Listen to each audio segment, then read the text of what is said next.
집에 현금 인출기 있잖아, 엄마. 바보 멍청이 카드 긁으면 되지 뭘 걱정해. 저는 부엌에서 설거지를 하다가 그 소리를 들었습니다. 며느리 수진이가 안방에서 친정 어머니한테 전화하는 소리였어요. 수진이가 웃으면서 말했습니다. 노인네가 뭘 알겠어. 명품백 보여줘도 그게 얼만지도 모르는 인간이야. 저는 그 자리에서 들고 있던 접시를 놓쳤습니다. 평생 새벽 4시에 일어나 식당에서 국을 끓이고 허리가 부러지도록 일해서 번 돈이었어요. 그 돈으로 사준 펜트하우스에 살면서 내 카드로 친정어머니랑 백화점을 쏘다니며 나를 현금 인출기라고 부르다니 손이 떨렸습니다. 분한 게 아니라 서러웠어요. 내 아들한테 말하면 달라질 줄 알았습니다. 그런데 정우는 고개도 안 들고 한마디만 했어요. 엄마, 수진이가 그런 뜻으로 한 말 아닐 거야. 좀 예민하게 굴지 마. 그날 밤 저는 잠을 한숨도 못 잤습니다. 천장을 보면서 생각했어요. 이 집 내가 평생 모은 돈으로 산 집인데 좋아. 그러면 내가 직접 끝을 내야지. 그 뒤에 제가 무슨 일을 벌였는지, 며느리와 친정어머니가 어떻게 됐는지 아마 여러분도 상상 못하실 겁니다. 오늘은 67살 어머니가 며느리에게 현금 인출기 소리를 듣고 자기 손으로 자기 집을 팔아버린 이야기입니다. 평생 번 돈을 지키려면 얼마나 독해져야 하는 건지 제 이야기를 한번 들어봐 주시겠어요? 영상 끝까지 함께 해주세요. 안녕하세요. 저는 박순자입니다. 올해 67이에요. 남편을 일찍 보내고 새벽마다 식당에서 국을 끓이며 40년을 살았는데 지금은 식당을 접고 아들 내외와 손주랑 같이 살고 있습니다. 그런데 며느리한테 현금 인출기 소리를 듣게 될 줄은 꿈에도 몰랐어요. 내 돈으로 산 내 집에서 쫓겨날 뻔한 이야기 한번 들어봐 주시겠어요? 토요일 오후의 압구정 백화점은 언제나 사람들로 넘쳐났습니다. 대리석 바닥 위로 높은 구두를 신은 젊은 여자들이 오가고 진열대마다 싱싱한 과일과 수입 과자들이 가지런히 쌓여 있었죠.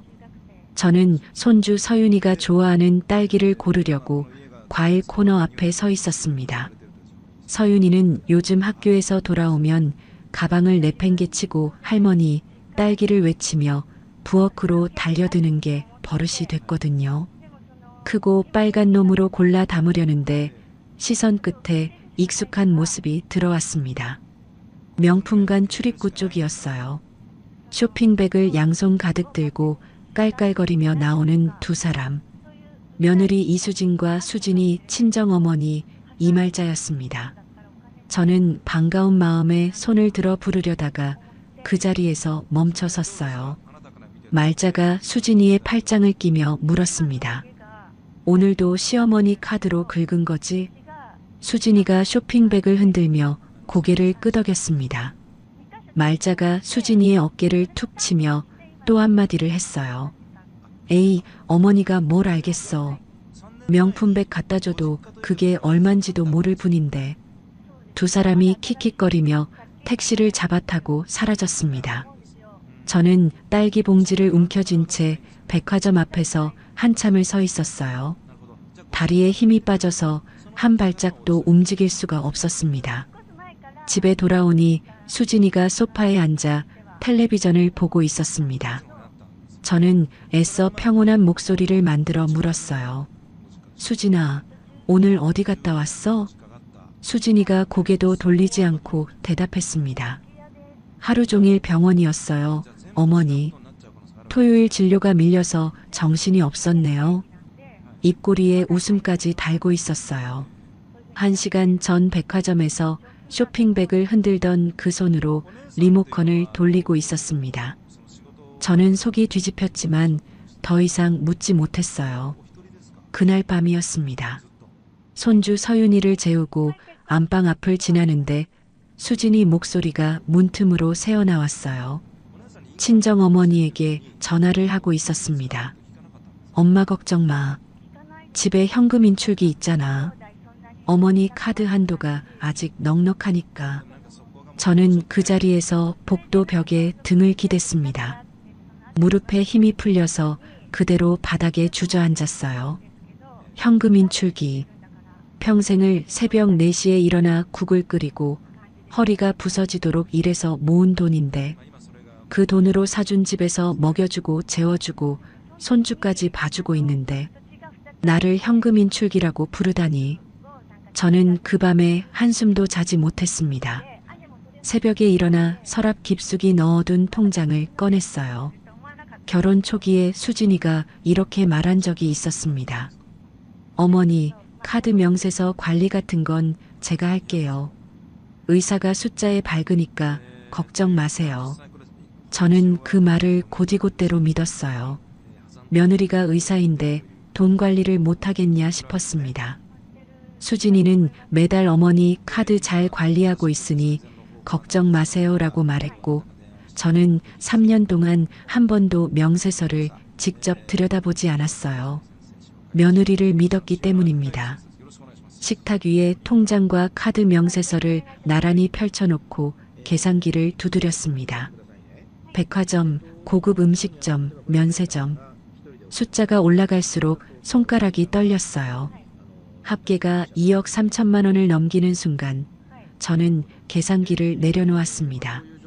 눈앞이 하얘졌어요. 40년 전이 떠올랐습니다. 남편 김태수가 화물차 사고로 세상을 떠난 날 장례식장에서 겨우 5살이던 정호가 제 검은 치마를 붙잡고 말했어요. 엄마, 내가 크면 엄마 맛있는 거 많이 사줄게. 울지 마. 그 작은 손의 온기가 아직도 손바닥에 남아있는 것 같았습니다. 남편이 떠난 뒤 저는 새벽 4시에 시장으로 달려가 재료를 떠오고 국을 끓이며 25년을 살았어요. 허리 디스크가 터져도 손목이 퉁퉁 부어올라도 식당 문을 닫은 적이 없었습니다. 정우가 대학에 붙던 날 합격 통지서를 들고 식당으로 뛰어들어왔을 때 저는 앞치마로 얼굴을 감싸고 울었어요. 정우가 대기업에 취직하던 날에는 식당 뒷마당 수도가 앞에서 혼자 펑펑 울었습니다. 그 모든 새벽이 헛되지 않았다고, 이제 다 됐다고 생각했거든요. 정우가 피부과 의사 이수진과 결혼한다고 했을 때 저는 식당을 정리했습니다. 평생 모은 돈에 퇴직금까지 합쳐서 강남의 펜트하우스를 샀어요. 내 이름으로 산 내 노후 거처였습니다. 정우 부부에게 같이 살자고 했고 손주도 봐주겠다고 했어요. 결혼 초에 수진이가 슬쩍 말한 적이 있었습니다. 어머니, 집 명의를 정우 이름으로 바꾸면 세금이 절약된대요. 저는 그 자리에서 잘라 말했어요. 이건 내 이름으로 산 내 집이다. 내가 죽으면 그때 물려받아. 수진이는 그날 이후 명예 이야기를 다시 꺼내지 않았습니다. 대신 살갑게 굴었어요. 어머니 덕분에 이렇게 좋은 집에서 살아요라며 팔짱을 끼고 명절이면 안마기도 사다 줬습니다. 저는 그게 다 진심인 줄 알았어요. 아침이 되자 정우가 출근 준비를 하며 거실로 나왔습니다. 저는 정우를 붙잡고 식탁 위에 펼쳐놓은 카드 명세서를 가리켰어요. 정우야, 이것 좀 봐라. 수진이가 친정 어머니랑 3년 동안 내 카드로 2억이 넘는 돈을 썼더라. 정우는 명세서를 대충 훑어보더니 가방 끈을 어깨에 걸치며 말했습니다. 엄마, 수진이가 고생이 많잖아. 좀 쓸 수도 있는 거지. 엄마가 너무 예민한 거 아니야? 저는 정우의 손목을 잡았어요. 2억이 넘는 돈이야. 엄마가 새벽마다 국 끓여서 번 돈이라고. 정우가 제 손을 슬쩍 빼며 현관으로 향했습니다. 나중에 얘기하자. 회사 늦겠다. 현관문이 쾅 닫혔어요. 그 소리가 온 집안에 울렸습니다.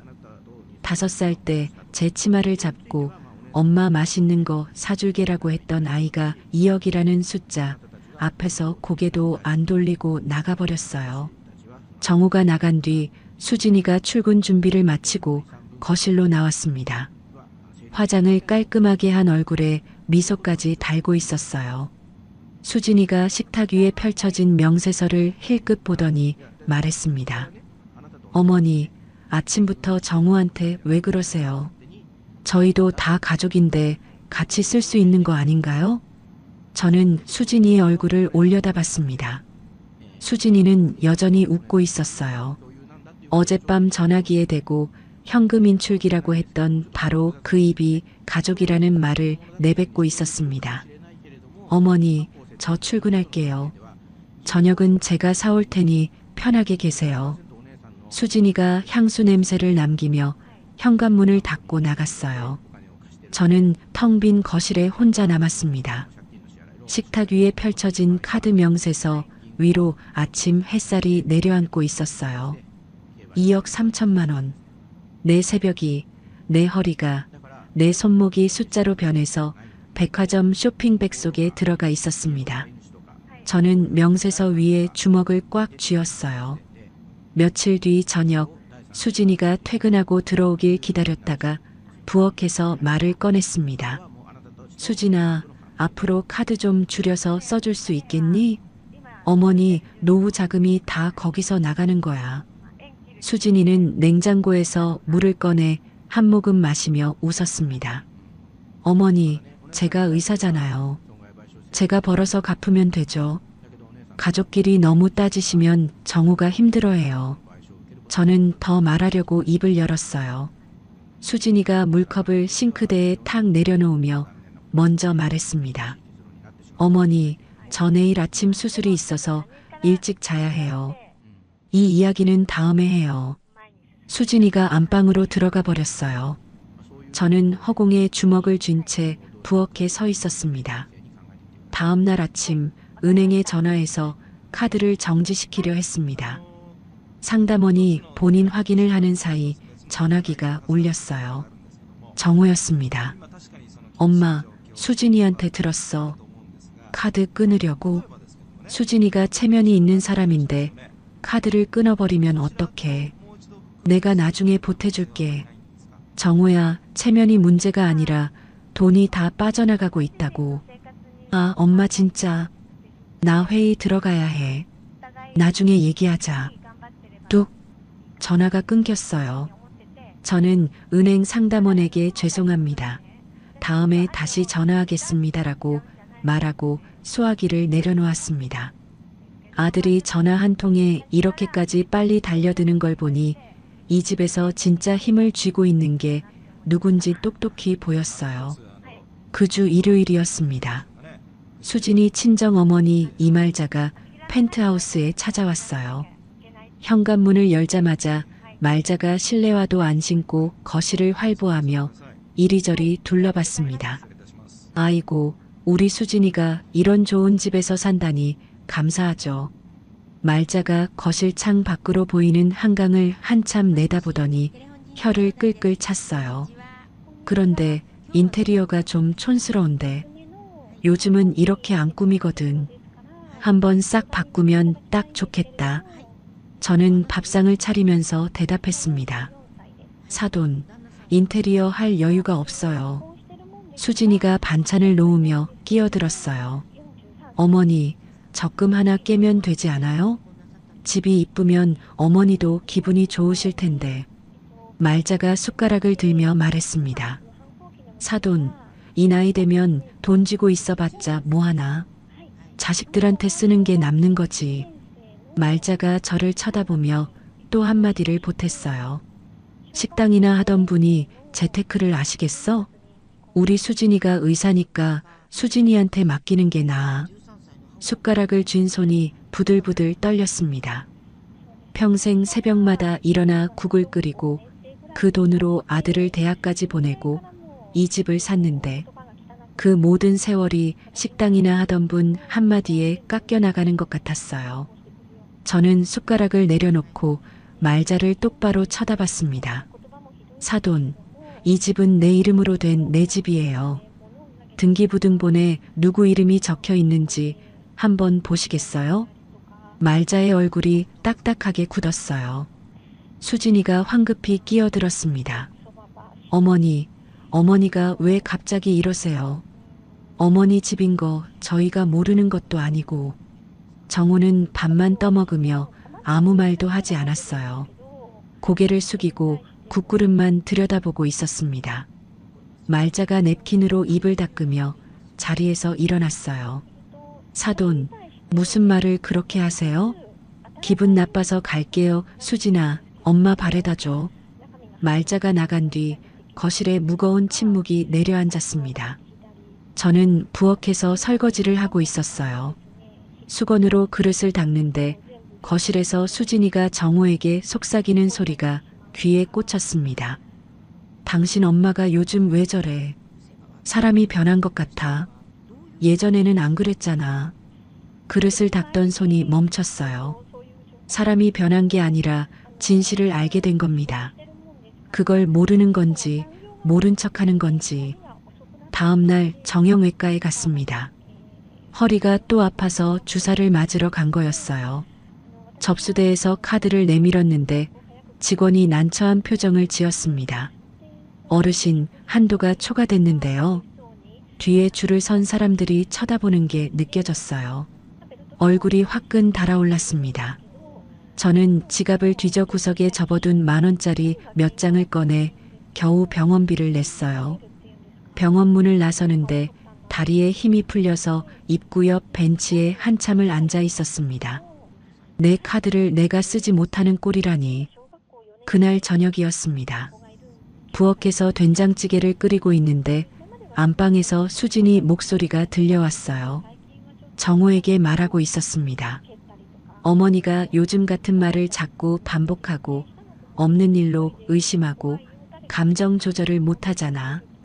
초기 치매 증상이랑 똑같아. 내가 의사니까 아는 거야. 검사를 받아보게 하자. 국자를 쥔 손에 힘이 들어가서 손가락 마디가 하얘졌어요. 치매라니. 멀쩡한 사람을 미친 사람으로 만들겠다는 소리가 저 문 뒤에서 나오고 있었습니다. 다음 날 아침 정우가 밥을 먹다 말고 말했어요. 엄마, 수진이가 걱정되니까 건강검진 겸 치매 검사 한번 받아보자. 요즘 그런 거 많이들 하잖아. 저는 정우의 얼굴을 바라봤습니다. 정우는 제 눈을 피했어요. 며느리가 시킨 말을 그대로 옮기고 있다는 걸 정우도 알고 있는 얼굴이었습니다. 저는 밥그릇을 내려놓았어요. 내가 치매라고? 정우야, 내 눈에 엄마가 치매 환자로 보이냐? 아니, 그런 뜻이 아니라 그냥 한번 받아보면 안심이 되니까. 정우가 고개를 숙였어요. 수진이가 부엌에서 커피를 타며 한마디를 보탰습니다. 어머니, 치매 환자분들이 다 자기는 멀쩡하다고 하세요. 그러니까 한번 받아보시는 게 좋죠. 수진이의 목소리는 부드러웠지만 그 속에 칼이 들어 있었어요. 저를 환자로 만들어야 할 이유가 저 여자에게 있다는 것을 그때는 미처 몰랐습니다. 집을 나왔어요. 갈 곳이 없었습니다. 발이 향한 곳은 40년간 식당을 하던 골목이었어요. 식당은 이미 다른 가게로 바뀌어 있었지만 골목 입구의 느티나무는 그대로였습니다. 그 나무 아래에서 여름이면 정우가 숙제를 했고 겨울이면 제가 군고구마를 구워 손님들에게 나눠줬어요. 저는 느티나무에 손을 짚고 한참을 서 있었습니다. 이대로 있으면 끝이 나겠다 싶었어요. 내 돈을 빼돌리고 내 정신까지 병으로 몰아서 결국 이 집에서 나를 내쫓으려는 거구나. 저는 주머니에서 전화기를 꺼냈습니다. 40년 전 식당 건물주였던 장동팔 사장의 번호를 눌렀어요. 신호음이 울리는 동안 손가락이 떨렸습니다. 더 당하고만 있을 수는 없었어요. 종로 뒷골목의 허름한 찻집이었습니다. 장동팔 사장이 구석자리에 앉아 숭늉을 마시고 있었어요. 머리는 하얗게 샜지만 어깨가 떡 벌어진 게 옛날이나 지금이나 달라진 게 없었습니다. 40년 전 제가 처음 식당을 열 때 건물을 빌려준 사람이 장 사장이었어요. 25년을 같은 건물에서 얼굴을 맞대고 살았으니 남보다 더한 사이였죠. 저는 자리에 앉자마자 그간의 일을 처음부터 끝까지 쏟아냈습니다. 현금 인출기 소리를 들은 것, 카드에서 2억이 넘는 돈이 빠져나간 것, 며느리가 치매 검사를 시키려 한다는 것. 장 사장은 숭늉잔을 내려놓고 한참을 아무 말 없이 듣더니 입을 열었어요. 순자 씨, 이건 혼자서 싸울 일이 아니야. 법으로 가야 해. 법이요? 나도 옛날에 세입자가 월세를 석 달이나 밀리고 안 나가서 소송을 붙은 적이 있어. 그때 도와준 변호사가 있는데 실력이 좋아. 최영수라고. 내가 연결해 줄게. 저는 장 사장이 적어준 명함을 두 손으로 받아들었습니다. 사흘 뒤 최영수 변호사 사무실을 찾아갔어요. 사무실은 서초동 법원 근처의 낡은 건물 4층에 있었습니다. 최영수 변호사는 환갑이 넘어 보이는 사람이었는데 안경 너머로 서류를 들여다보는 눈이 날카로웠어요. 저는 가져간 통장과 카드 명세서를 책상 위에 펼쳐놓았습니다. 최영수 변호사가 명세서를 한 장씩 넘기며 계산기를 두드리다가 손을 멈췄어요. 박순자 어르신, 이거 아세요? 어르신 이름으로 신용대출이 하나 실행되어 있습니다.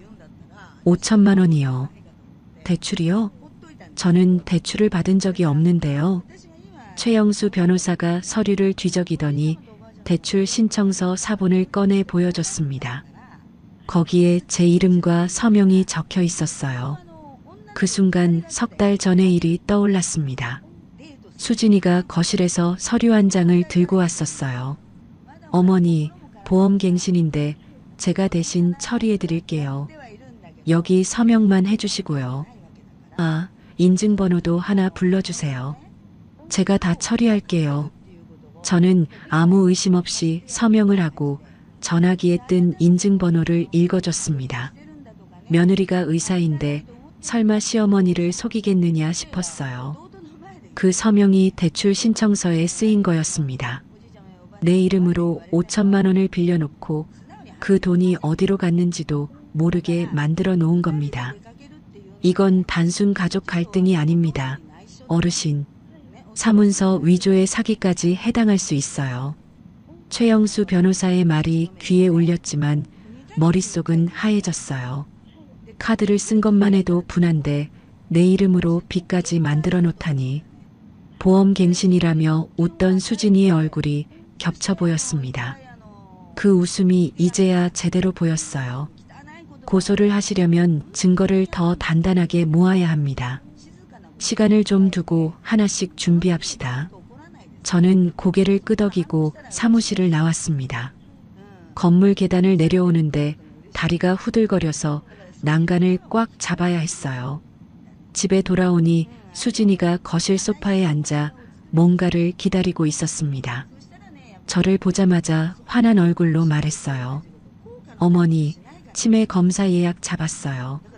이번 주 금요일이에요.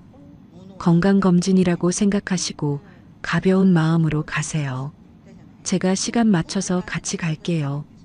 목소리가 어찌나 살갑던지 모르는 사람이 보면 세상에서 가장 착한 며느리인 줄 알았을 겁니다. 저는 속으로 이를 악물면서도 고개를 끄덕였어요. 그래, 알았다. 지금은 순순히 따르는 게 낫다고 판단했습니다. 검사를 받으면 제가 멀쩡하다는 게 증명될 테니까요.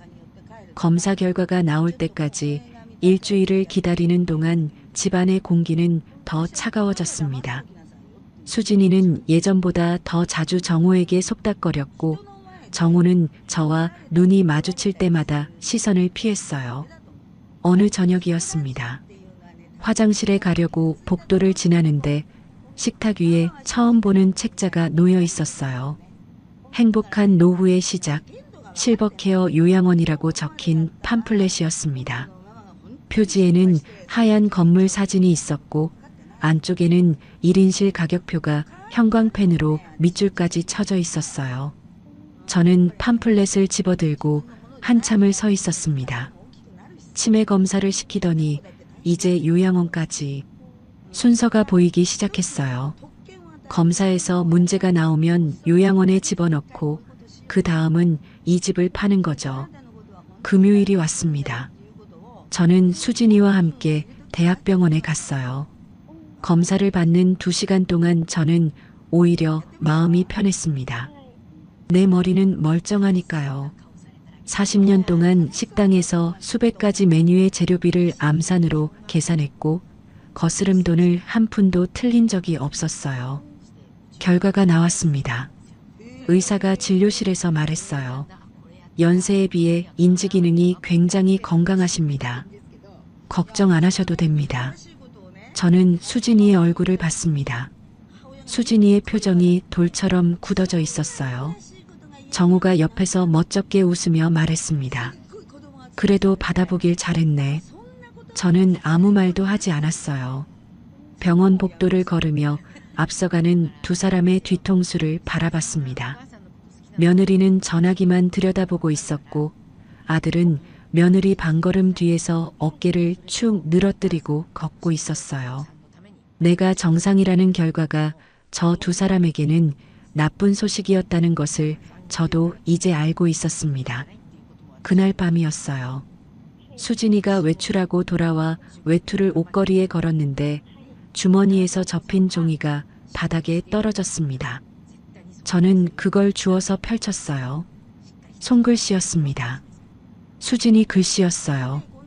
펜트하우스 시세 조회, 현재 매매 예상가 42억 매각 시 예상 수익 배분. 그 아래에 이렇게 적혀 있었습니다. 엄마한테 요양원 보내고 집 팔자 우리 목 최소 37억 종이를 쥔 손이 떨렸어요. 눈에 핏발이 섰습니다. 치매 검사가 왜 필요했는지, 요양원 팜플렛이 왜 식탁 위에 놓여 있었는지 모든 그림이 맞춰졌어요. 나를 치매 환자로 만들어서 요양원에 집어넣고 내 이름으로 된 이 집을 팔아서 5억을 챙기겠다는 계획이었습니다. 저는 전화기를 꺼내 메모를 사진으로 찍었어요. 손가락이 떨려서 3번 만에 겨우 찍혔습니다. 그 사진을 최영수 변호사에게 보냈어요. 답장이 금방 왔습니다.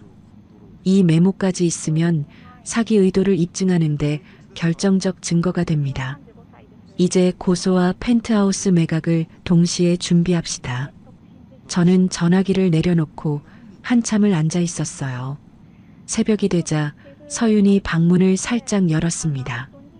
서윤이가 이불을 배꼽까지 걷어차고 입을 반쯤 벌린 채 자고 있었어요. 이마에 송글송글 맺힌 땀을 손가락으로 닦아주었습니다. 이 아이한테 밥을 해주고 학교에 데려다 주는 것이 제 하루에서 가장 행복한 시간이었어요. 할머니가 미안하다, 서윤아. 소리가 나오지 않게 입만 달싹거렸습니다. 이대로 있으면 이 집에서 쫓겨나고 요양원에 갇히고 서윤이 얼굴도 못 보게 될 겁니다. 저는 서윤이 방문을 닫고 거실로 나왔어요. 창밖으로 새벽 하늘이 희부옇게 밝아오고 있었습니다. 다음 날 오전 저는 최영수 변호사 사무실을 다시 찾아갔습니다. 이번에는 빈손이 아니었어요. 메모 사진, 대출 서류, 3년치 카드 내역을 서류 봉투에 담아 책상 위에 올려놓았습니다. 변호사님, 더 미루지 않겠습니다. 고소하고 집도 팔겠어요. 최영수 변호사가 서류를 하나씩 넘기며 고개를 끄덕였어요. 등기부등본을 다시 확인해 봤습니다. 펜트하우스는 어르신 단독 명의가 맞습니다. 소유자가 매각하는 건 아무 문제 없어요. 며느리 건은 사문서 위조와 사기로 형사고소 진행하겠습니다.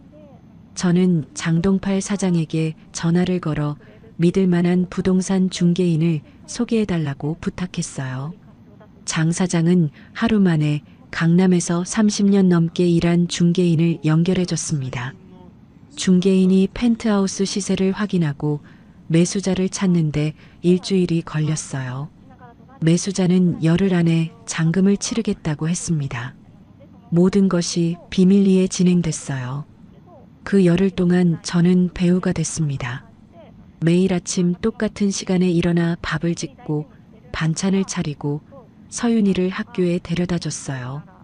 수진이와 정우 앞에서는 아무것도 모르는 늙은 시어머니 노릇을 했습니다. 어느 아침 서윤이를 학교 앞에 내려주는데 서윤이가 제 목을 감싸 안으며 물었어요. 할머니, 오늘 왜 이렇게 꼭 안아? 할머니가 그냥 우리 서윤이가 좋아서 그래. 서윤이가 까르르 웃으며 교문 안으로 뛰어들어갔습니다. 저는 서윤이의 뒷모습이 사라질 때까지 그 자리에 서 있었어요. 이 아이를 매일 아침 데려다 줄 수 있는 날이 얼마 남지 않았다는 것을 서윤이는 모르고 있었습니다. 콧등이 시큰거렸지만 학교 앞이라 울 수 없었어요. 그날 오후 전화가 왔습니다. 40년 지기 친구 윤복순이었어요. 순자야, 너 요즘 밥은 먹고 다니냐? 목소리가 왜 그래? 기운이 하나도 없어. 저는 괜찮다고 둘러댔지만 복순이가 놓아주질 않았어요. 결국 복순이네 집으로 찾아갔습니다. 복순이는 마포의 작은 빌라에서 혼자 살고 있었어요. 따뜻한 보리차를 내밀며 제 앞에 앉았습니다. 저는 그간의 일을 처음부터 이야기했어요. 현금 인출기 소리, 2억이 넘는 카드값, 대출 사기, 치매 검사, 요양원 메모까지. 이야기가 끝나기도 전에 복순이가 탁자를 내리쳤습니다. 그 며느리가 미쳤냐? 시어머니 돈 빼먹은 것도 모자라서 치매로 몰아? 간이 배 밖으로 나온 년이네. 복순이가 의자를 끌어당기며 제 손을 잡았어요. 가만두면 안 된다. 내가 도울 테니까 절대 혼자 끙끙대지 마. 그 집에서 빠져나올 때 지낼 곳은 내가 알아볼게. 저는 복순이의 손을 잡고 고개를 끄덕였습니다. 40년을 알아온 손이었어요. 식당이 힘들 때도, 정우가 아파서 병원에 실려갔을 때도 제일 먼저 달려온 사람이 복순이었습니다. 복순이가 보리차를 한 모금 마시며 말했어요. 나도 겪어봐서 안다. 우리 아들이 사업 말아먹고 며느리가 손주 데리고 튀었을 때 나는 하늘이 무너진 줄 알았어. 석 달을 밥도 못 먹고 누워만 있었지. 그때 내가 무너졌으면 지금 나는 없었어. 복순이가 제 눈을 똑바로 들여다봤습니다. 네가 약해지면 그년들이 이긴 거야. 끝까지 버텨. 알겠지? 저는 목이 메어서 대답을 못했어요. 고개만 끄덕였습니다. 그 사이에도 수진이는 멈추지 않았습니다. 복순이에게 들은 이야기였어요. 복순이의 동네 친구가 수진이 병원의 간호사였는데 수진이가 요즘 치매 전문 병원에 전화를 돌리고 있다는 소식이 들려온 겁니다. 치매 검사에서 정상이 나왔는데도 포기를 안 한 거였어요. 정우에게 이런 말을 하고 있다는 것도 전해졌습니다. 한번 검사로 확정되는 게 아니야. 전문 치매센터에서 다시 정밀 검사를 받아야 해. 내가 예약 잡아놓을게. 끈질기다 못해 소름이 돋았습니다. 내 정신이 멀쩡하다는 결과가 나왔는데도 또 검사를 시키겠다는 건 정상이 나올 때까지가 아니라 비정상이 나올 때까지 끌고 가겠다는 뜻이었어요. 한시도 지체할 수 없었습니다. 최영수 변호사가 증거 서류를 완성했어요. 수진이와 말자의 백화점 명품 구매 목록, 고급 음식점 결제 내역, 면세점 구매 기록을 표로 정리했습니다. 거기에 대출 위조 서류와 요양원 메모 사진을 합쳐서 고소장 초안을 만들었어요. 최영수 변호사가 서류 뭉치를 제 앞에 내밀며 말했습니다. 어르신, 이 정도면 충분합니다. 아무 때나 진행할 수 있어요. 복순이가 구해준 원룸 계약도 완료됐습니다. 마포의 작은 원룸이었는데 복순이네 집에서 걸어서 10분 거리였어요. 복순이가 내 눈에 보이는 데 있어야 마음이 놓인다며 일부러 가까운 곳을 찾아준 겁니다. 잔금 날짜가 확정됐어요. 저는 수진이와 정우가 출근한 사이 조금씩 짐을 빼돌리기 시작했습니다. 옷가지 몇 벌, 남편 사진, 결혼 전부터 쓰던 된장 항아리 하나, 한 번에 많이 들고 나가면 들킬 수 있으니 장바구니에 조금씩 넣어 택시를 탔어요. 비닐봉지 바닥에 남편 영정사진을 눕히고 그 위에 수건을 덮을 때마다 가슴이 쪼개지는 것 같았습니다. 장금일 전날 밤이었어요. 서윤이가 잠든 뒤 서윤이 방에 들어갔습니다. 이불을 걷어찬 서윤이의 발을 다시 덮어주고 머리맡에 앉아 한참을 바라봤어요. 서윤이가 코를 벌름거리며 잠꼬대를 했습니다. 할머니, 딸기. 저는 입술을 꾹 깨물었어요. 내일이 지나면 이 아이의 잠든 얼굴을 매일 볼 수 없게 됩니다. 서윤이의 머리카락을 쓸어 넘기다가 뺨 위로 물기가 흘러내렸어요. 그래도 멈출 수 없었습니다. 이대로 있으면 요양원에 갇혀서 서윤이 얼굴은커녕 하늘 한번 제대로 못 보고 살게 될 테니까요. 서윤이 방을 나와 문을 닫았습니다. 새벽 4시였어요. 식당을 할 때 매일 일어나던 시간이었습니다. 화장실 거울 앞에 섰어요. 거울 속에 67의 얼굴이 비쳤습니다. 눈 밑에 주름이 깊었고 머리카락 사이사이로 흰 것이 보였어요. 이 얼굴로 40년을 남을 위해서만 살았습니다. 남편을 보내고 아들을 키우고 며느리를 섬기고 손주를 돌보고 이제는 나를 위해 살아야 할 때였어요. 저는 현관에 놓아둔 작은 가방을 들었습니다. 신발을 신으며 뒤를 돌아봤어요. 어둠 속에 거실이 가만히 놓여 있었습니다. 이 집에서 보낸 마지막 밤이었어요. 저는 현관문을 열고 밖으로 나갔습니다. 장금일 아침이 밝았습니다.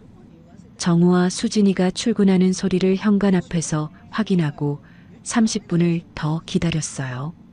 복순이에게 전화해서 두 사람이 완전히 떠난 것을 확인한 뒤 최영수 변호사에게 연락했습니다. 부동산 사무소는 강남역 근처 건물 2층에 있었어요. 최영수 변호사와 중개인, 매수자 측 사람이 이미 테이블에 앉아 있었습니다. 서류가 가지런히 놓여 있었고 도장을 찍을 자리마다 빨간 화살표가 붙어 있었어요. 중개인이 잔금 입금을 확인하고 소유권 이전 서류를 제 앞에 밀었습니다. 여기 도장 찍으시면 됩니다. 도장을 꺼내 드는데 손이 떨렸어요. 새벽 4시에 일어나 국을 끓이던 수천 번의 아침이 이 도장 하나에 담겨 있었습니다. 그 돈으로 산 집을 내 손으로 파는 거였어요. 하지만 멈추지 않았습니다. 이 집을 안 팔면 수진이가 대신 팔 테니까요. 내가 요양원에 갇힌 채로 도장을 찍었어요. 한 번, 두 번, 세 번.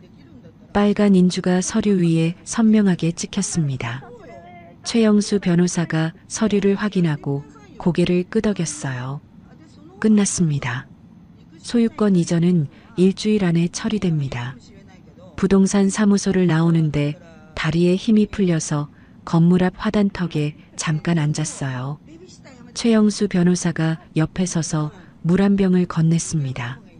잘하셨습니다, 어르신. 이틀 뒤 아침이었습니다.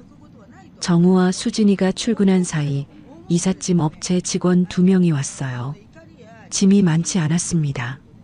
옷 몇 벌, 이불 한 채, 밥솥 하나, 남편 영정사진. 40년 인생이 트럭 구석 한 칸에 다 들어갔어요. 이삿짐을 다 빼고 마지막으로 제 방에 들어갔습니다. 텅 빈 방 한가운데 작은 식탁만 남아 있었어요. 저는 식탁 위에 편지 한 장을 올려놓았습니다. 그 옆에 3년치 카드 사용 내역서, 뭉치를 가지런히 쌓았어요. 편지는 밤새 고쳐 쓴 거였습니다.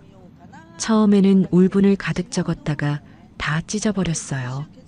두 번째는 서운함을 적었다가 또 구겼습니다. 세 번째에야 담담하게 적을 수 있었어요. 이 집은 내가 40년간 새벽마다 일어나 번 돈으로 산 집이다. 현금 인출기는 오늘부로 고장났다. 이 집은 새 주인에게 넘어갔으니 앞으로는 새 주인과 이야기해라. 편지를 내려놓고 방 안을 한 바퀴 둘러봤습니다.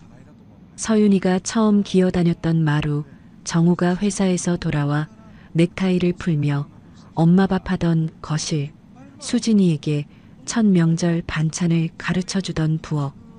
저는 현관문을 열고 나왔어요. 뒤를 돌아보지 않았습니다. 사흘 뒤 경찰서에 갔어요. 최영수 변호사가 동행했습니다. 수진이를 사문서 위조 및 사기 혐의로 고소장을 접수했어요. 카드 도용 내역, 대출 서류 위조 증거, 요양원 메모 사진까지 전부 제출했습니다. 경찰관이 서류를 받아들고 접수 도장을 찍는 소리가 들렸어요. 손바닥에 땀이 배어 있었지만 후회는 없었습니다. 그날 저녁이었어요. 원룸에 앉아 보리차를 마시고 있는데 전화기가 울렸습니다. 정우였어요. 저는 전화를 받지 않았습니다. 전화가 끊겼다가 다시 울리고 또 끊겼다가 또 울렸어요. 12번이 울리는 동안 저는 보리차만 마시고 있었습니다. 정우와 수진이가 퇴근해서 현관문을 열었을 때의 모습이 눈에 그려졌어요. 텅 빈 제 방, 식탁 위에 편지, 카드 내역서 뭉치. 수진이의 얼굴이 하얗게 질리는 모습이 보이는 것 같았습니다. 전화기가 다시 울렸지만 저는 끝내 받지 않았어요. 며칠 뒤 펜트하우스 세주인 측에서 정우에게 연락이 갔습니다. 명도를 요구하는 내용이었어요. 쉽게 말하면 집을 비워달라는 통보였습니다. 수진이는 자기가 살던 집에서 쫓겨나게 된다는 현실에 직면한 거죠. 내 돈으로 산 집에서 내 카드로 쇼핑을 하며 나를 현금 인출기라고 부르던 그 여자가 이제 그 집에서 나가야 하는 신세가 됐어요. 같은 시기에 경찰서에서 수진이에게 출석 요구가 갔습니다. 피의자 신분이었어요. 수진이는 경찰 조사를 받아야 했고 병원에 며칠간 휴가를 냈어요. 피부과 의사가 갑자기 장기 휴가를 내니 동료들이 고개를 갸우뚱했겠죠. 수진이가 경찰서를 드나든다는 이야기가 병원 안에 퍼지는 데는 오래 걸리지 않았습니다. 수진이 병원 원장이 수진이를 원장실로 불렀어요. 복순이가 병원 간호사 친구에게 전해 들은 이야기였습니다. 원장이 수진이에게 물었다고 해요. 이 선생 경찰서에 다닌다는 소문이 도는데 사실인가? 사실이면 병원에서도 자체 조치를 취해야 하네. 수진이가 원장실에서 나오며 얼굴이 새파랗게 질려 있었다고 합니다. 그 소식을 듣고 달려온 사람이 이말자였어요. 말자가 수진이를 만나 다그쳤다고 합니다. 어떻게 된 거야? 고소를 당해? 네가 일을 이 모양으로 만들어 놓은 거야? 수진이가 쏘아붙였답니다. 엄마가 더 사라, 더 가져가라 부추긴 거 잊었어? 백화점 갈 때마다 엄마가 먼저 명품관으로 끌고 간 거잖아. 뭐, 내가 언제? 네가 시어머니 카드 꺼내놓은 거지 내가 꺼내라고 한 적 없어. 서로 물어뜯기 시작한 거였어요. 현금 인출기가 고장나니까 그 돈으로 한통속이 되어 웃던 모녀가 서로에게 이빨을 드러낸 겁니다. 열흘쯤 지났을 때 정우가 원룸을 찾아왔어요. 어디서 주소를 알아냈는지 문 앞에 서서 초인종을 눌렀습니다. 엄마, 나야. 문 좀 열어줘. 저는 문을 열지 않았어요. 정우가 문 앞에서 계속 말했습니다. 엄마, 잘못했어. 내가 잘못 생각했어. 제발 문 좀 열어줘. 저는 문 너머로 대답했습니다. 정우야, 수진이가 나를 현금 인출기라고 했을 때 네가 뭐라고 했는지 기억하냐? 문 밖이 조용해졌어요. 엄마가 예민하다고 했지. 2억이 넘는 돈이 빠져나갔는데 엄마가 예민한 거라고 했어. 치매 검사를 시키겠다는데도 수진이 편을 들었지. 정우야, 그때 넌 나를 버린 거야. 문 밖에서 훌쩍이는 소리가 들렸습니다. 저도 눈물이 나왔지만 문고리에 올린 손을 내렸어요. 지금 문을 열면 다 무너질 것 같았습니다. 한참 뒤에 복도에서 발소리가 멀어져 갔어요. 다음 날 아침이었습니다. 저는 원룸 침대에서 눈을 떴어요. 창문 틈으로 햇빛이 한 줄기 들어오고 있었습니다. 40년 만에 처음으로 새벽 4시에 일어나지 않은 아침이었어요.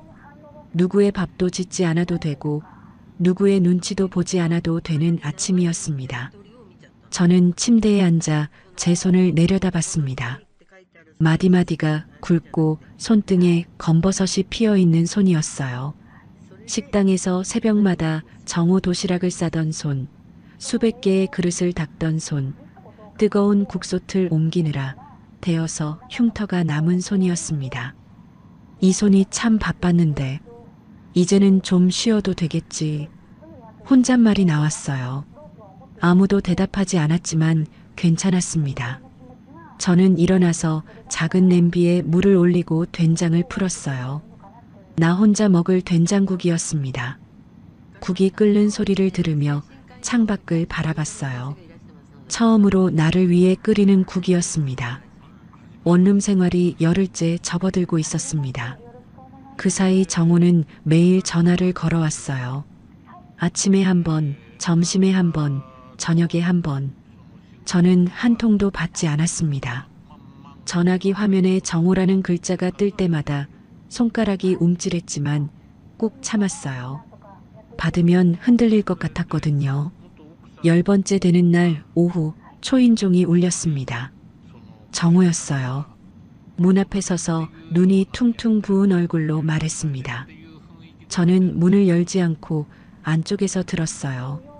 엄마, 수진이가 고소 취하해달라고 한다. 경찰 조사까지 받았는데 이대로 가면 수진이 병원에서 잘린다. 그러면 우리 가족이 끝이야. 안 된다. 단 3글자를 내뱉었습니다. 정우가 문을 두드렸어요. 엄마, 제발. 수진이가 잘리면 서윤이는 어떡해? 서윤이 생각도 좀 해줘. 서윤이 이름이 나오자 가슴이 철렁 내려앉았어요. 하지만 저는 이를 악물었습니다.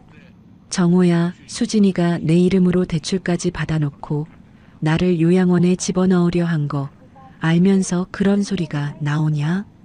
문밖이 잠깐 조용해졌어요. 정호가 다시 입을 열었는데 목소리가 달라져 있었습니다.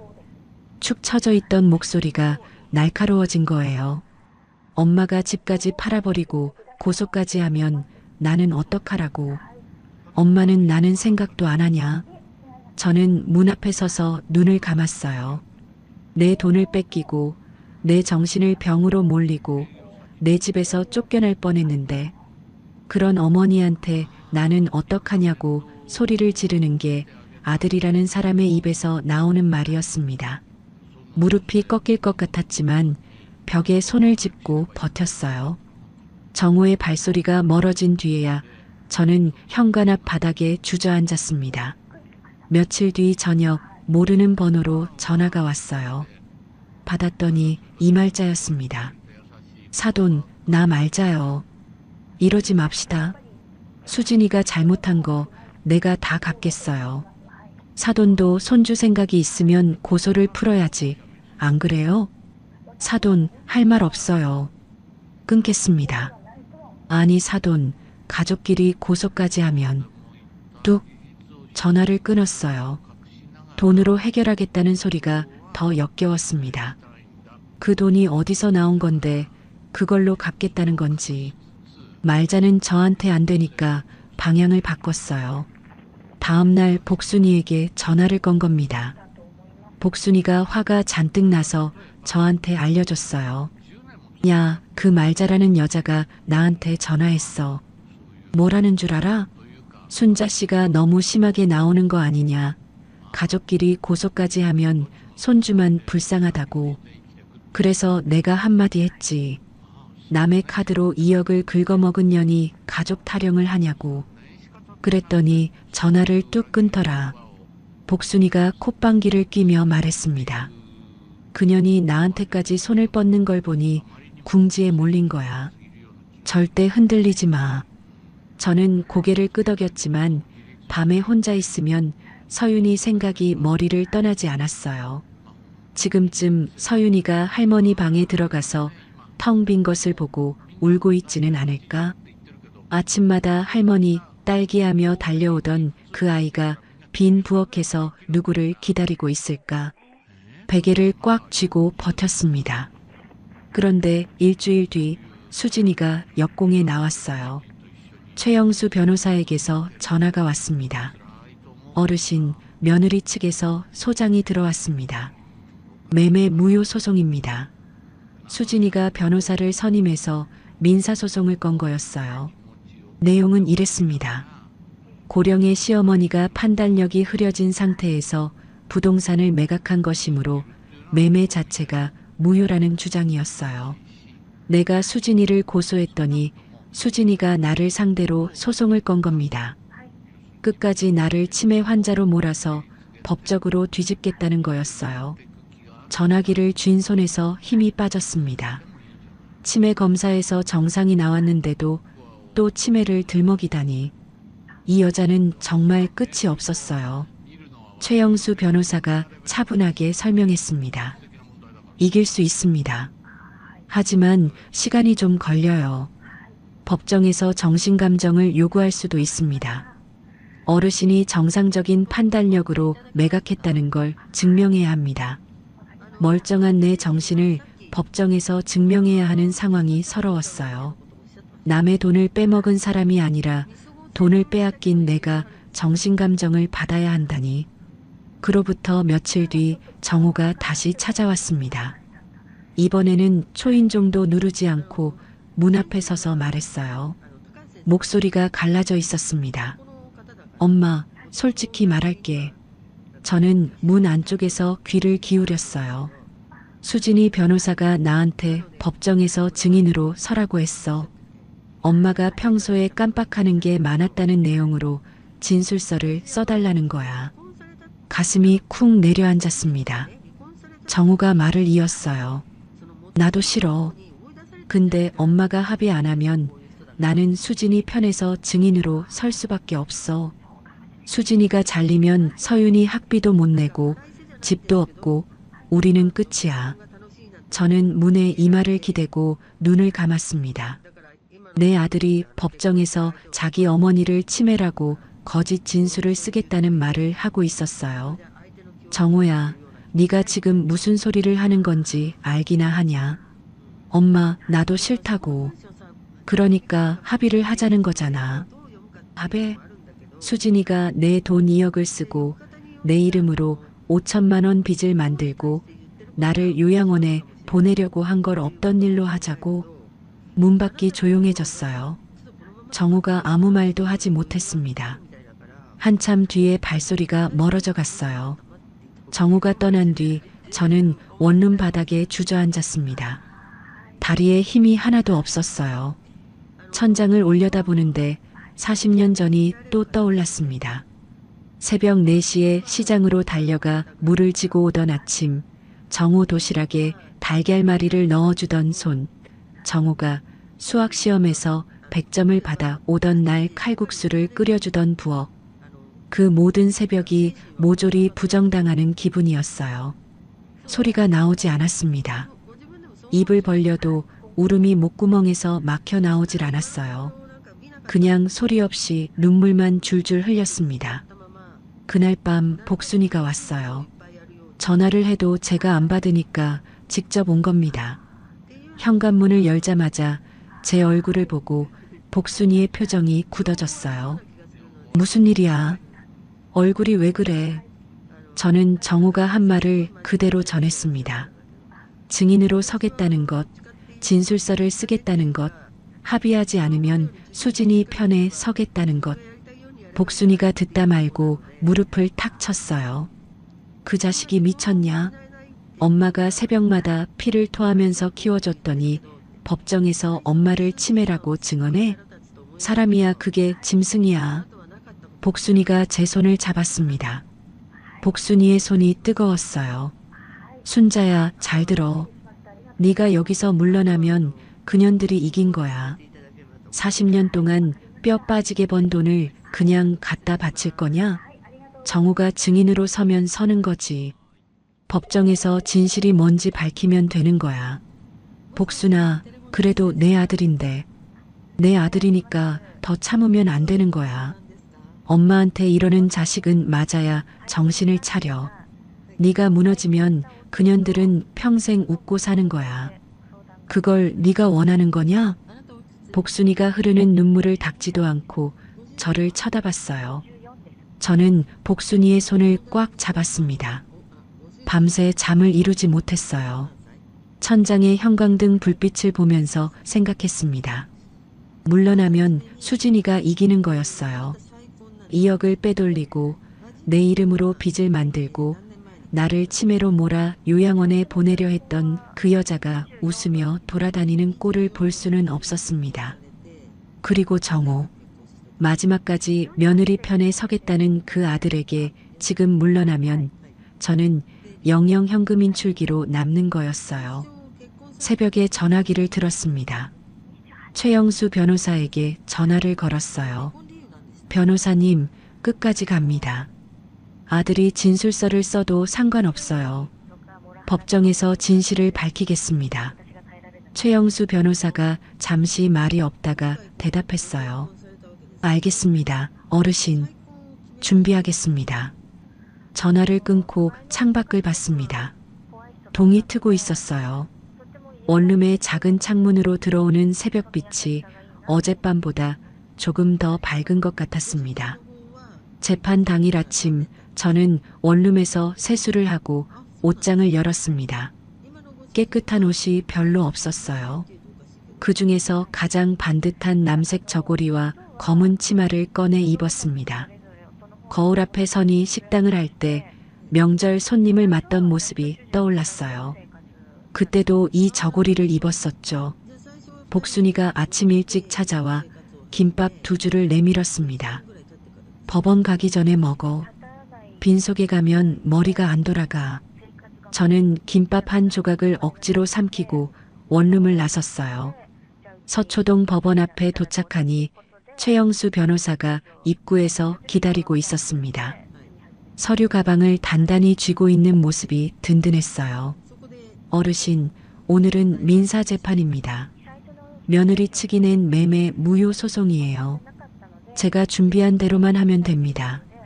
걱정 마세요. 법정 문을 여는 순간 다리가 굳었습니다. 방청석 맨 앞줄에 수진이가 앉아 있었어요. 옆에 수진이 측 변호사가 서류를 넘기고 있었습니다. 수진이는 저를 보자마자 시선을 돌렸어요. 3달 전까지 어머니 건강검진이에요. 가벼운 마음으로 가세요라며 웃던 얼굴은 어디에도 없었습니다. 입술을 꽉 다문 채 정면만 바라보고 있었어요. 그리고 수진이 뒤쪽에 정우가 앉아 있었습니다. 제 아들이 며느리 측 방청석에 앉아 있는 거였어요. 정우와 눈이 마주쳤습니다. 정우가 고개를 숙였어요. 저는 시선을 거두고 원고 측 자리에 앉았습니다. 재판이 시작됐어요. 수진이 측 변호사가 먼저 말했습니다. 피고 박순자는 고령으로 인해 판단력이 현저히 저하된 상태에서 부동산 매매 계약을 체결했으며 따라서 본 매매는 무효입니다. 최영수 변호사가 서류를 꺼냈어요. 치매 검사 정상 판정 기록과 정신감정 결과지를 판사에게 제출했습니다. 박순자 어르신은 올해 초 대학병원에서 인지기능 검사를 받았으며 연령 대비 매우 건강하다는 정상 판정을 받았습니다. 추가로 실시한 정신감정에서도 판단력과 인지능력에 아무런 이상이 없음이 확인됐습니다. 판사가 서류를 검토했어요. 수진이 측 변호사의 표정이 살짝 굳어지는 게 보였습니다. 최영수 변호사가 2번째 서류 뭉치를 꺼냈어요. 수진이의 카드 도용 내역서였습니다. 3년간의 백화점, 고급 음식점, 면세점 결제 내역이 빼곡하게 적혀 있었죠. 그 다음 대출 서류를 꺼냈습니다. 보험갱신이라 속여받아낸 서명으로 실행된 5천만 원짜리 신용대출 기록이었어요. 원고 이수진은 피고의 카드를 3년간 무단으로 사용하여 2억 3천만 원 이상을 지출했으며 피고를 기망하여 피고 명의로 5천만 원의 신용대출까지 실행했습니다. 수진이 측 변호사가 서류를 넘기며 반박하려 했지만 구체적인 수치와 날짜가 적힌 내역 앞에서 제대로 된 말이 나오지 않았어요. 수진이 측 변호사가 전략을 바꿨습니다. 정우를 증인으로 호출했어요. 증인 김정우를 호출합니다. 정우가 증인석으로 걸어갔습니다. 정우의 손에 접힌 종이가 들려 있었어요. 사전에 작성한 진술서였습니다. 수진이가 시켜서 쓴 그 진술서. 엄마가 깜빡하는 게 많았다. 같은 말을 반복했다. 감정 조절이 안 됐다. 그런 내용이 적혀 있을 거라는 걸 저도 알고 있었어요. 정우가 증인석에 앉았습니다. 수진이 측 변호사가 물었어요. 증인, 준비한 진술서를 읽어주시겠습니까? 정우가 진술서를 펼쳤어요. 종이가 미세하게 떨리고 있었습니다. 정우가 입을 열려는 순간 고개를 들어 방청석을 봤어요. 저와 눈이 마주쳤습니다.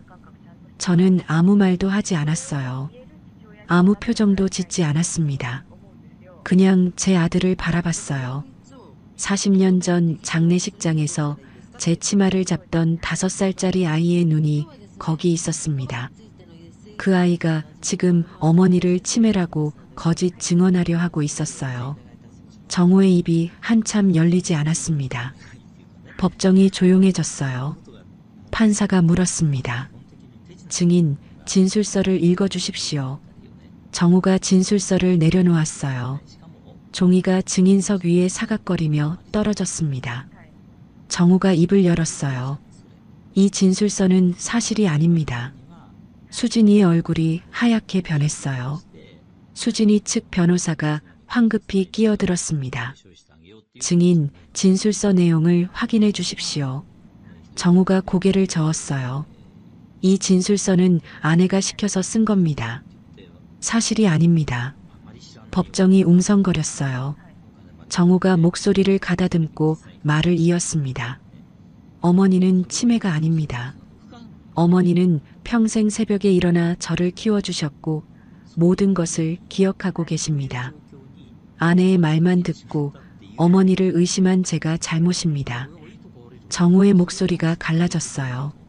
수진이가 방청석에서 정우를 노려봤습니다. 눈에 불이 붙은 것 같은 얼굴이었어요. 하지만 정우는 수진이를 보지 않았습니다. 고개를 숙인 채 손등으로 눈을 문질렀어요. 최영수 변호사가 마지막 증거를 꺼냈습니다. 수진이가 이말자에게 보낸 문자 메시지 캡처 화면이었어요. 재판장님, 원고 이수진이 친정어머니 이말자에게 보낸 문자 메시지입니다. 화면에 글자가 떴습니다. 시어머니 요양원 보내고 집 팔면 우리 몫이 최소 5억. 방청석이 술렁였어요. 수진이가 고개를 돌려 벽을 바라봤습니다. 수진이 측 변호사가 입을 다물었어요. 판사가 양측 변론을 정리하고 판결을 내렸습니다. 원고 이수진의 매매 무효 청구를 기각합니다. 피고 박순자의 부동산 매각은 정상적인 판단력 하에서 이루어진 적법한 거래로 인정됩니다. 저는 의자 등받이에 등을 기댔어요. 온몸에서 힘이 빠져나갔습니다. 끝난 거였어요. 내가 판 것은 내 권리였고 아무도 그것을 되돌릴 수 없었습니다. 법정을 나오는데 복도에서 정우가 기다리고 있었어요. 정우가 제 앞에 무릎을 꿇었습니다. 법원 복도 한가운데에서요. 지나가는 사람들이 쳐다봤지만 정우는 신경 쓰지 않았어요. 엄마, 내가 잘못했다. 진술서까지 쓰려 했던 걸 용서해줘. 저는 정우를 내려다봤습니다. 무릎을 꿇고 있는 정우의 어깨가 들썩이고 있었어요. 정우야, 네가 그 진술서를 쓰려고 했을 때 그 순간 넌 내 아들이 아니었다. 정우가 바닥에 이마를 대다시피 고개를 숙였어요. 마지막에 진실을 말한 건 다행이야. 하지만 그걸로 다 돌아오지는 않는다. 저는 정우를 지나쳐 걸었습니다. 뒤에서 정우의 울음소리가 들렸지만 돌아보지 않았어요. 그 뒤로 형사 쪽도 일이 돌아가기 시작했습니다. 수진이가 경찰 조사를 받으면서 진술을 바꿨다는 소식이 최영수 변호사를 통해 전해졌어요. 수진이가 이렇게 말했다고 합니다. 처음부터 친정어머니가 시어머니 재산을 빼돌리자고 계획한 거예요. 카드를 쓰기 시작한 것도 엄마가 먼저 시킨 거고 백화점에 갈 때마다 엄마가 명품관으로 끌고 갔어요. 말자가 공범으로 소환됐습니다. 경찰서에 끌려간 말자가 수진이에게 전화를 걸었다고 해요. 네가 나를 끌어들인 거잖아. 내가 언제 시켰어. 수진이가 받아쳤다고 합니다.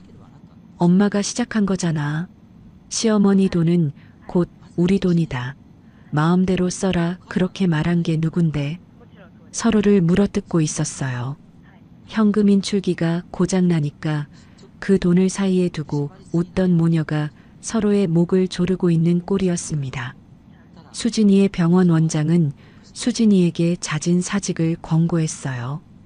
형사사건의 피의자 신분으로 경찰서를 들락날락하는 의사를 병원에 두고 볼 수 없다는 거였죠. 수진이가 하룻밤 사이에 의사 자리까지 잃게 된 겁니다. 법원 건물을 나오니 밖에서 장동팔 사장과 복순이가 나란히 서 있었어요. 장 사장이 소주 한 병을 들고 있었고 복순이는 김밥 한 줄을 비닐에 싸서 들고 있었습니다. 복순이가 제 얼굴을 보더니 말했어요. 됐냐? 됐어. 복순이가 웃었습니다. 장 사장이 소주병을 흔들며 말했어요. 축하주 한잔 하러 가자고. 순자 씨, 오늘 잘 싸웠어. 저는 두 사람을 바라보며 웃었습니다. 법원 건물에서 나오는 바람이 볼을 스쳤어요. 겨울이 거의 끝나가고 있었습니다. 이제 나를 위해 살겠어요. 그 말이 입에서 나오는데 목소리가 떨리지 않았습니다. 석 달이 흘렀습니다.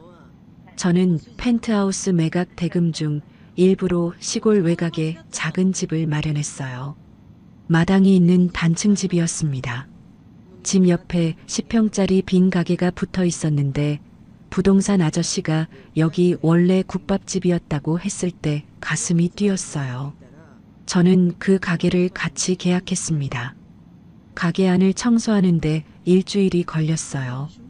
벽에 붙은 묵은 기름때를 수세미로 벅벅 닦고 바닥 타일을 솔로 문질러 원래 색이 나올 때까지 밀었습니다. 복순이가 올라와서 이틀을 같이 닦아줬어요. 장동팔 사장은 업소용 가스레인지를 중고로 구해다 놓고 갔습니다. 간판을 달았어요. 순잔의 집밥이라고 적힌 초록색 간판이었습니다. 간판 업자가 달아주는 걸 마당에 서서 올려다봤어요. 40년 전 첫 식당을 열 때도 이렇게 간판을 올려다봤었죠.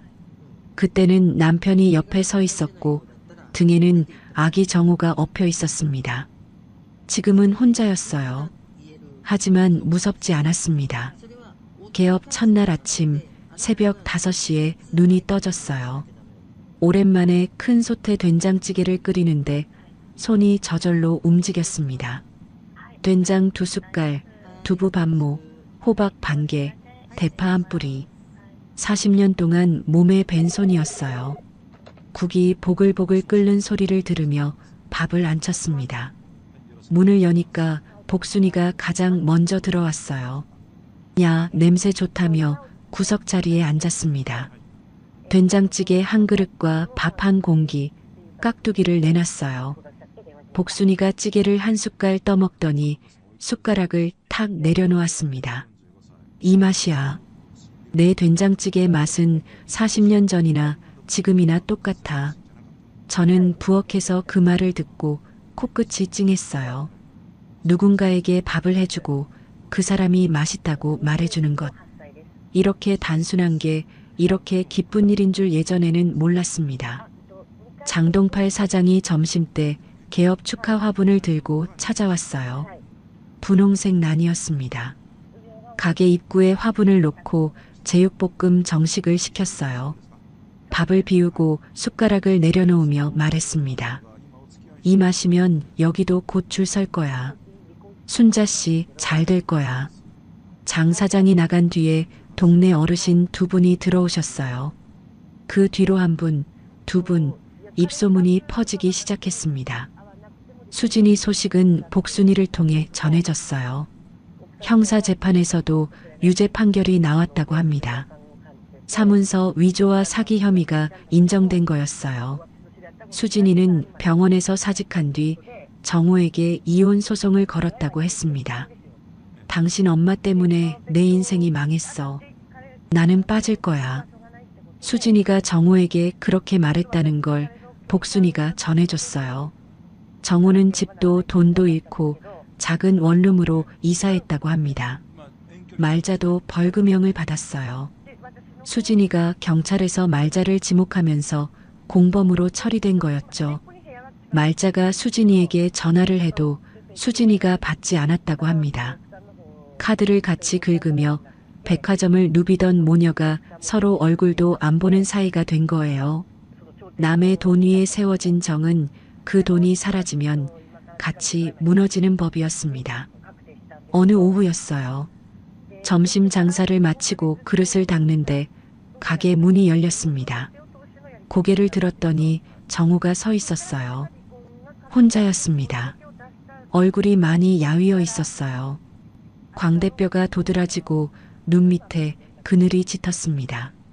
넥타이를 매지 않은 구겨진 셔츠 차림이었어요. 정우가 입구에 서서 한참 동안 말을 못했습니다. 저도 행주를 쥔 채 정우를 바라봤어요. 엄마, 정우의 목소리가 갈라졌습니다. 수진이랑 이혼했어. 다 끝났어. 저는 아무 말 없이 부엌으로 들어갔어요. 밥을 한 그릇 퍼서 된장찌개와 함께 상에 올렸습니다. 정우가 자리에 앉았어요. 엄마, 다시 시작할 수 없겠냐? 저는 정우의 맞은편에 앉았습니다. 정우의 눈을 한참 들여다봤어요. 5살 때 장례식장에서 제 치마를 잡던 아이의 얼굴이 겹쳐 보였습니다. 그때 그 아이는 엄마 맛있는 거 사줄게라고 했어요. 그 아이가 38이 되어 엄마가 예민하다고 했고 증인으로 서겠다고 했고 지금은 다시 시작하자고 합니다. 저는 자리에서 일어나 부엌 서랍을 열었어요. 서류 한 장을 꺼내 정우 앞에 놓았습니다. 상속포기 각서였어요. 이건 뭐야, 엄마? 정우야, 엄마 아들로 다시 돌아오려면 먼저 이것부터 해라. 정우가 서류를 들여다봤어요. 눈이 커졌습니다. 내 재산은 내가 쓰고 내가 결정한다. 네가 진심으로 달라졌다면 여기에 서명해라. 그리고 내 힘으로 살아봐. 네가 진짜 달라졌다고 느끼면 그때 다시 이야기하자. 정우의 손이 떨렸어요. 한참을 서류를 내려다보다가 주머니에서 펜을 꺼내 서명란에 이름을 적었습니다. 펜을 내려놓고 밥그릇을 들었어요. 숟가락으로 밥을 뜨는데 눈물이 밥 위에 뚝뚝 떨어졌습니다. 정우가 그 밥을 그대로 입에 넣었어요. 울면서 밥을 먹는 38살 남자를 보며 저는 부엌으로 돌아서서 행주로 눈가를 꾹 눌렀습니다. 마음이 아팠지만 이대로가 맞았어요. 며칠 뒤 저녁이었습니다. 가게 문을 닫으려고 불을 끄는데 전화기가 울렸어요. 모르는 번호였습니다. 받았더니 작은 목소리가 들려왔어요. 할머니? 심장이 멎는 줄 알았습니다. 서윤이었어요. 할머니, 나 서윤이. 할머니 보고 싶어? 할머니 밥 먹고 싶어? 저는 전화기를 귀에 댄 채 한참 동안 아무 말도 못했어요. 입을 열면 울음이 터질 것 같았습니다. 정우가 서윤이에게 전화를 걸게 해준 거였어요. 서윤이의 숨소리가 전화기 너머로 들렸습니다. 할머니, 거기 있어? 있다, 서윤아. 할머니 여기 있어. 목소리가 갈라졌어요. 할머니도 보고 싶다. 꼭 보러 갈게. 전화를 끊고 가게 의자에 앉아 한참을 울었습니다. 기쁜 건지 서러운 건지 모를 눈물이었어요. 서윤이의 목소리가 귓가에 맴돌았습니다. 이 아이를 다시 만날 수 있다는 것만으로 충분했어요. 밥집이 자리를 잡아갔습니다. 순자네 집밥은 동네 어르신들의 사랑방이 됐어요. 혼자 밥 먹으러 오시는 할머니에게는 반찬을 하나 더 얹어드렸습니다. 국이 싱거우면 말해요.